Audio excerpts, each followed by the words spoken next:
Du PDCI RDA relative à sa participation à la CEI, Commission électorale indépendante. Depuis plusieurs années, le PDCI RDA, les coalitions des partis politiques de l'opposition et les organisations de la société civile demandent l'instauration d'un dialogue politique en vue d'examiner les différentes questions relatives au processus électoral en vue de permettre l'organisation d'élections inclusives, crédibles et transparentes. Malgré ces appels pressants, le gouvernement s'est à plusieurs reprises déclaré opposé à tout dialogue. Tant et si bien que la CEI, l'organe chargé des élections, demeure fermé aux préoccupations exprimées par les partis politiques et les organisations de la société civile relatives au processus électoral actuel. En 2024, la CEI a ouvert une révision de la liste électorale RLE, mais avec peu de préavis et de délais si courts que malgré l'engouement croissant des Ivoiriens observé pendant l'opération, celle-ci n'a pas permis de résorber une part suffisante de nombreux non-inscrits dans notre population en âge de voter. L'appel du président Tidjane Thiam, président du PDCI RDA, a prolongé la RLE 2024 afin de permettre au maximum d'Ivoiriens en âge de voter de s'y inscrire, n'a pas été entendu par la CEI. Par ailleurs, de nombreux Ivoiriens qui ont pu obtenir les pièces requises après de nombreuses tracasseries administratives sont légitimement en attente de s'inscrire sur la liste électorale. En 2025, la CEI a rejeté la demande des partis politiques et des organisations de la société civile d'ouvrir une RLE telle que prévue par le Code électoral en son article 6. Pourtant, la CEI reconnaît elle-même, publiquement, disposer des moyens humains, matériels et financiers pour réaliser cette opération en cette année 2025, avant les élections présidentielles. L'analyse réalisée par le PDCI RDA et ses alliés sur la liste provisoire du 17 mars 2025 montre, comme il fallait s'y attendre, plusieurs irrégularités inacceptables, dont les plus remarquables sont entre autres 1. Des inscrits qui n'ont pas de prénom, de date de naissance, de lieu de naissance ou de père. 2. Des mères ayant plus de 50 enfants chacune. 3. Des électeurs plus âgés que leurs parents. 4. Plus de 2 millions d'inscrits dont les enregistrements sont suspectés d'être des cas frauduleux. 5. De nombreux morts. Cette liste est loin d'être crédible. Le PDCI RDA note avec regret le refus systématique du gouvernement de faire droit aux requêtes des partis de l'opposition et des organisations de la société civile pour un dialogue politique permettant d'aborder les questions relatives au processus électoral, notamment sur la CEI, sur la liste électorale et son audit, qui pourtant sont des conditions essentielles à l'organisation d'un scrutin transparent et apaisé. Au regard de ce qui précède, le PDCI RDA, prenant l'opinion nationale et internationale à témoin, ne saurait tolérer les nombreuses insuffisances de la CEI et son incapacité avérée à organiser des élections justes, inclusives, transparentes et crédibles.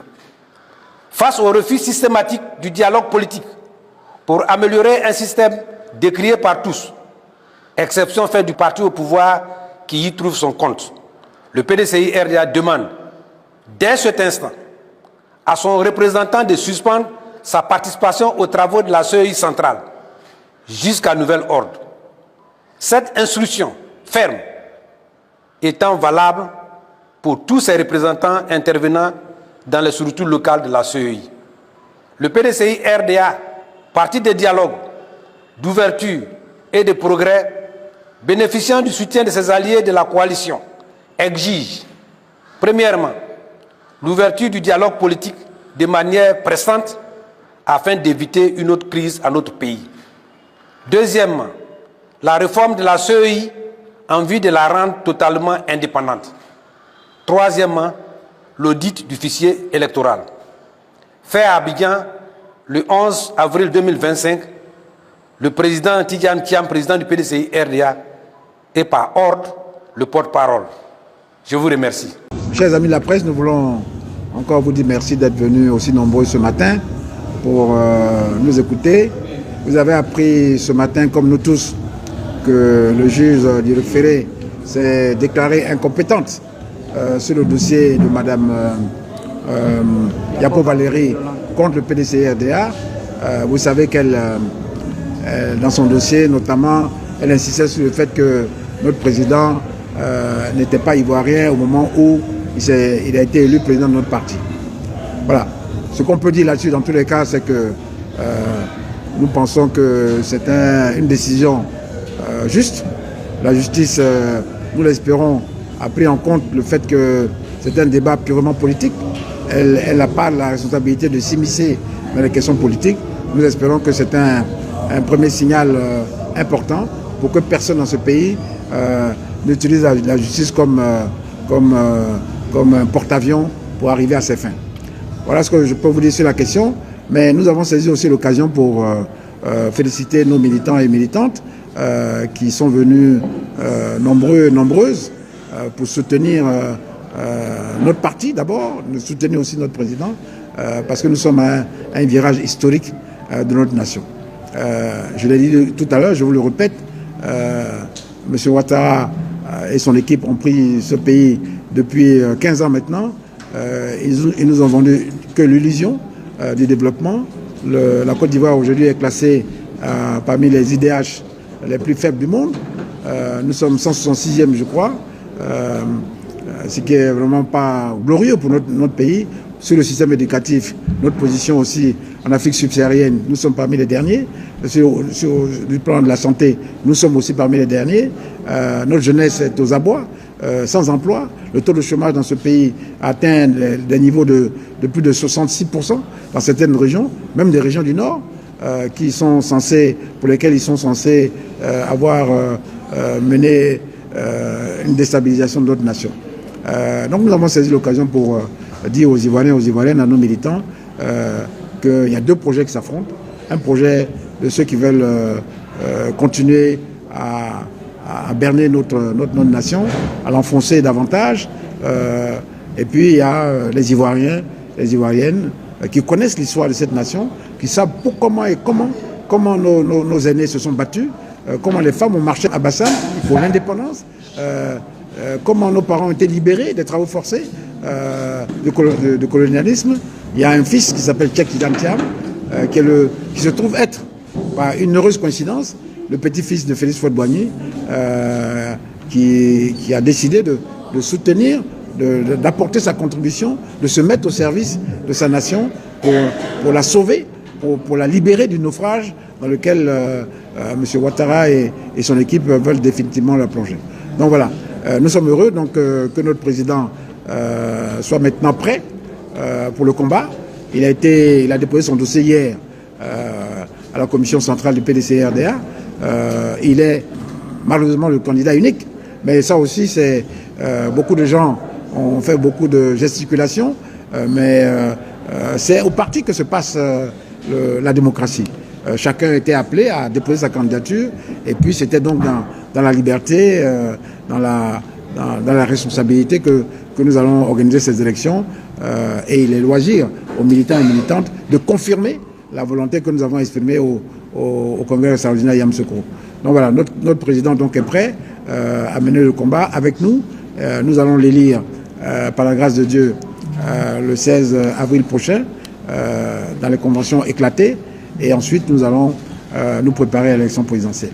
L'autre information que nous avons donnée, c'est que le PDCI et le groupement CAP avec lequel il s'est allié va se retirer très prochainement. Il y a une annonce dans la journée même qui sera faite, mais nous avons été autorisés à vous dire que le PDCI va se retirer de la CEI et que nous trouvons que cette liste électorale qui nous est proposée vraiment n'honore pas notre pays. On ne peut pas avoir une liste électorale avec 6 millions d'électeurs dont les informations individuelles ne sont pas complètes. On est vraiment malheureux de vous le dire, mais c'est même honteux de voir qu'un grand pays comme la Côte d'Ivoire ne soit pas capable d'élaborer une liste électorale. Donc voilà, donc le PDCI révoque complètement cette liste électorale, elle est sans valeur et on veut aller à autre chose. Mais dans tous les cas, ça je ne l'ai pas dit tout à l'heure aux militants, mais nous voulons saisir l'occasion de vos médias pour dire que nous lançons un appel à la communauté internationale. C'est maintenant qu'il faut appeler les Ivoiriens au dialogue. Parce que c'est par le dialogue seul que nous pouvons trouver des solutions pour ramener la paix dans ce pays. Il y a des gens qui ont vendu, qui ont fait la politique de l'autruche, qui ont vendu la paix pendant 15 ans, mais il n'y a aucune réconciliation qui a été faite de manière responsable et sérieuse. Aujourd'hui, les populations s'affrontent dans les régions, il y a encore des conflits intercommunautaires, il y a encore des rancœurs qui sont là, qui sont présentes, et c'est le moment de le faire. Ce n'est pas demain qu'il faut le faire. Je suis heureux, nous sommes heureux d'apprendre que l'envoyé spécial du secrétaire général de l'ONU pour l'Afrique de l'Ouest va très prochainement, à partir du 16, se rendre à Abidjan. Nous espérons que cette mission va pouvoir permettre vraiment d'aboutir à un dialogue franc et sincère, que tous les Ivoiriens, toutes les Ivoiriennes appellent de tous leurs vœux, parce que nous voulons la paix. Et peut-être qu'après ce dialogue, nous allons voir dans quelles conditions nous pouvons nous retrouver autour d'une table, construire une CEI consensuelle. Là aussi, il y a des hommes et des femmes dans ce pays qui ont la capacité de conduire des élections responsables, sérieuses. Ils sont nombreux, il y a des technocrates, on les connaît, tout le monde les connaît. Mais pourquoi ce n'est pas à ceux-là qu'on veut qu'on confie cette CEI? On les confie à des gens qui ont été incapables, mais vraiment incapables de conduire une CEI responsable et qui ont conduit chaque fois à une CEI qui nous a produit des morts, des blessés, qui ont détruit notre patrimoine immobilier, détruit le patrimoine de production des entreprises, etc. On ne peut pas tolérer ce genre de choses. Des Ivoiriens et des Ivoiriennes sont prêts, des cadres sont prêts à prendre demain cette CEI et à pouvoir faire un travail sérieux. Ce qui s'est présenté à nous ces dernières années, nous n'aurons pas notre nation. Et donc, nous apprécions cette mission qui aura lieu très prochainement. Il y a un rendez-vous qui est prévu pour nous, pour le PDCI, le 18 avril. Nous accueillerons la délégation pour pouvoir lui poser tous les problèmes qui se posent. Ça aussi, notre message s'adresse à l'Union européenne. Elle s'adresse en tout cas à tous les pays amis de la Côte d'Ivoire. C'est maintenant le temps d'agir, c'est le temps de la paix. Et nous les appelons tous à notre chevet pour nous éviter une explosion définitive le 25 octobre prochain. Quel pourcentage représente Mme Yapo Valérie parmi ceux qui ont décidé du choix de M. Thiam? Il y a 4000 et quelques personnes.